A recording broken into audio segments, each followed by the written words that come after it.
Assalamualaikum warahmatullahi wabarakatuh. Jadi hari ini aku mau sharing salah satu tahapan untuk seleksi masuk dosen, yaitu adalah micro teaching. Jadi micro teaching itu adalah latihan mengajar di grup kecil tentang materi apapun yang kalian kuasai, lalu kita sharing kepada juri ataupun penilai yang di situ sebagai mahasiswa supaya mereka mengerti dan paham dan dapat berinteraksi dengan dosen.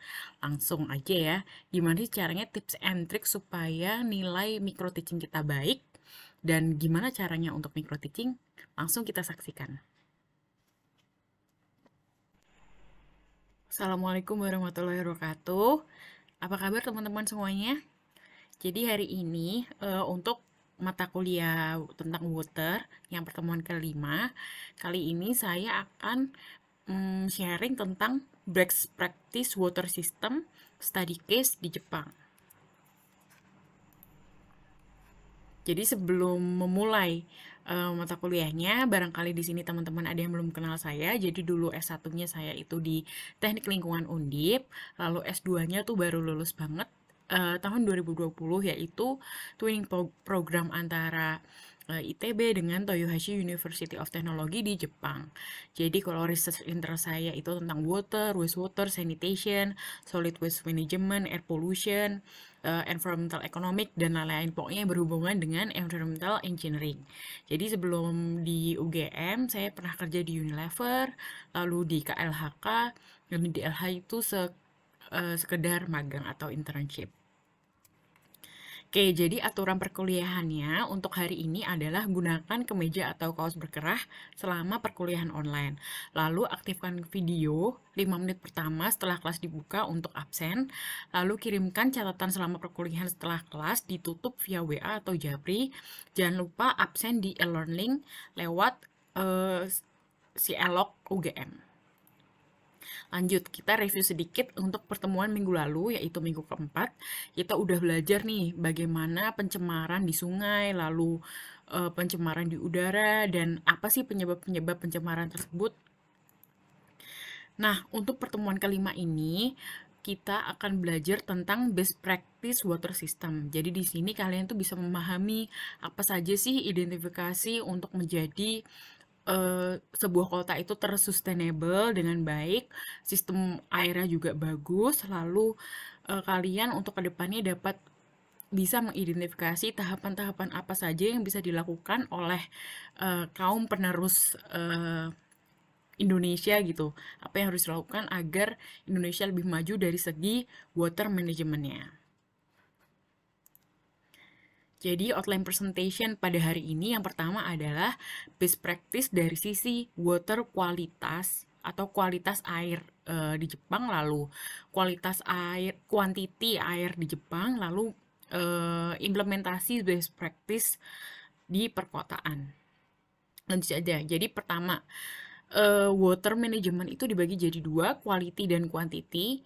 Ini kan dari segi kuantitinya dulu ya. Jadi quantity itu salah satu aspek yang harus diketahui adalah water balance-nya. Jadi ini dulu saya menggambar sendiri water balance in Jepang. Jadi ada precipitation, lalu sumber airnya itu berasal dari kebanyakan dari groundwater consumption dan river water. Dan di situ pemakaiannya itu benar-benar integrated dari dipakai untuk industri, dipakai untuk fish farming atau perikanan, dipakai untuk agriculture. Dari situ juga nggak langsung dibuang, jadi ada yang di recycle. Di sini kita bisa lihat kalau panah warna ungu, jadi kalau yang dari industri, eh, pemakaian air di industri itu kan dari sungai nih, terus di recycle lagi buat industri gitu. Jadi kalau yang merah dibuang ke WWTP, kalau ada juga dibuang ke sungai yang mengalir ke sungai. Seharusnya Indonesia juga bisa membuat seperti ini agar sistemnya itu bisa membandingkan antara kebutuhan dan ketersediaan air di sebuah perkotaan. Yang kedua, untuk mengukur kuantitas air, yang pertama itu ada automatic water level controller for disaster management.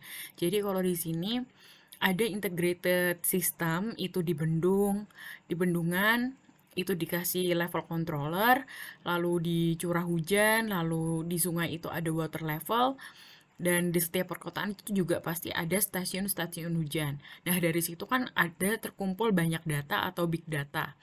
Dari situ ada sesuatu government atau pemerintah itu mengkolek semua data yang misalnya kalau permukaan air sungai itu tinggi, makanya ada warning kalau akan terjadi banjir di sekitar di sekitar daerah tersebut. Makanya warga tersebut bisa mengantisipasi supaya tidak ada bencana yang menimpa kepada masyarakat.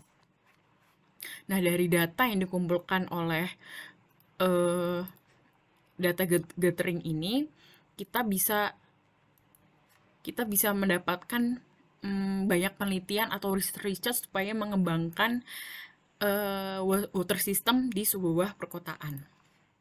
Lanjut. Nah, ini adalah contoh big data yang dapat diambil oleh dan dapat diakses oleh seluruh warga yang tinggal di Jepang ataupun di luar negeri juga bisa.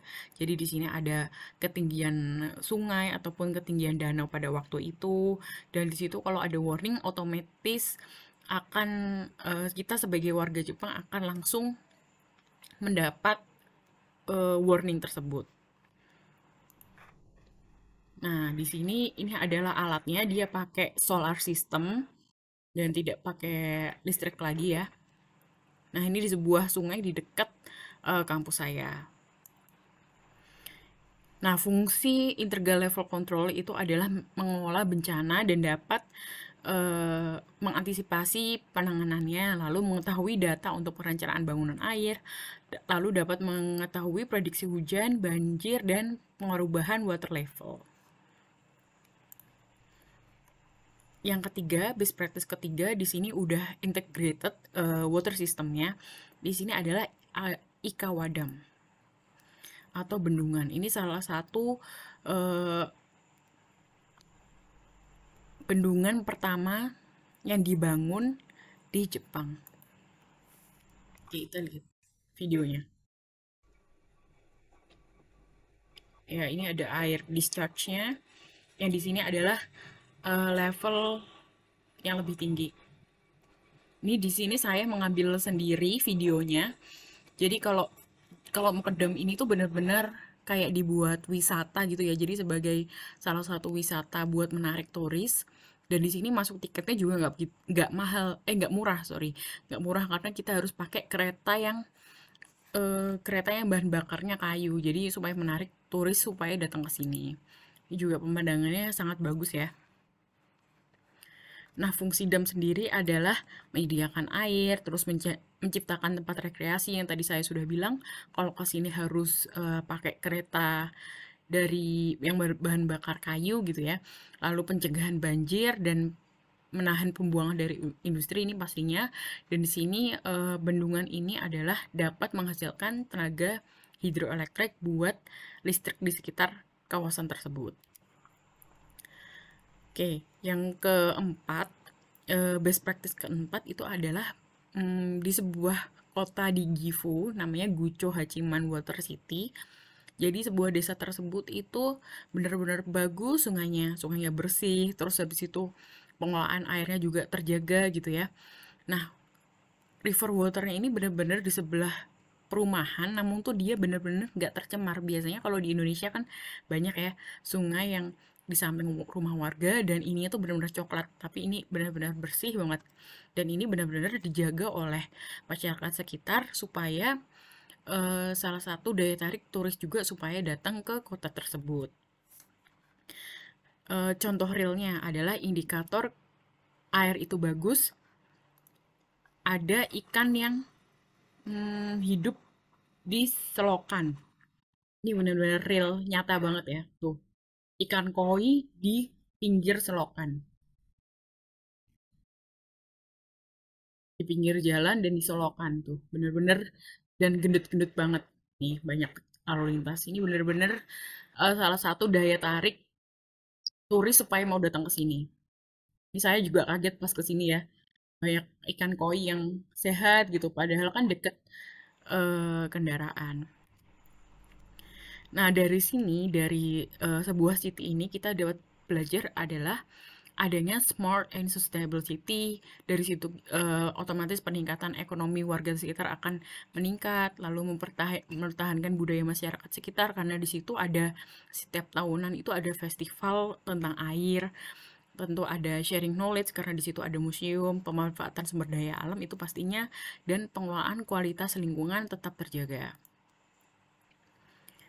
Nah, kesimpulannya adalah berupa contoh eh, menjaga untuk kualitas kuantitas air itu perlu ada integrated antara pemerintah dan masyarakat agar bisa water management itu bisa baik. Oke, itu mungkin sedikit sharing dari saya. Intinya adalah kita hari ini harus diskusi kelompok. Jadi di sini ada 50 orang mahasiswa, kita bagi menjadi 5, masing-masing 10 orang. Lalu setiap kelompok coba mendiskusikan.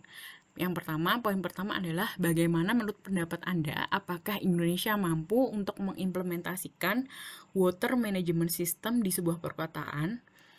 Lalu studi kasus kedua, contoh best practice water management system di negara berkembang ataupun negara maju, minimal 2 studi kasus. Jadi ada yang ditanyakan dari sini? Oke, kalau nggak ada, kita langsung ini ya, memecah kelompok menjadi 5 kelompok dan diskusikan masing-masing. Setelah kalian berdiskusi, kita presentasi di depan.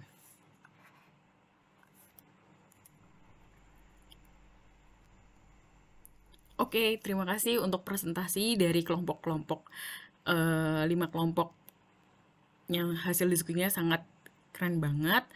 Mungkin untuk hari ini kita cukupkan, jadi kita udah bisa menangkap apa sih fungsinya pemerintah, fungsinya akademisi, fungsinya praktisi untuk menjaga water sustainability di sebuah negara ataupun perkotaan.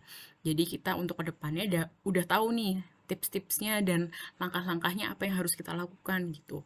Untuk pertemuan ke-6 besok, kita akan belajar sedikit agak matematika dan kimia gitu ya. Bagaimana storage function metode di sebuah sumber daya air. Oke, cukup sekian dan terima kasih. Sampai jumpa minggu depan. Wassalamualaikum warahmatullahi wabarakatuh. Oke, mungkin gitu aja latihan micro teaching saya yang kemarin saya sempat ujikan waktu tes penerimaan dosen UGM tahun 2020 dan alhamdulillahnya keterima. Semoga tips and trick ataupun konten-konten atau materi yang ada di micro teaching ini, poin-poinnya itu bisa tersampaikan dan bisa dicontoh untuk micro teaching kalian. Oke, mungkin segitu dulu. Wassalamualaikum warahmatullahi wabarakatuh.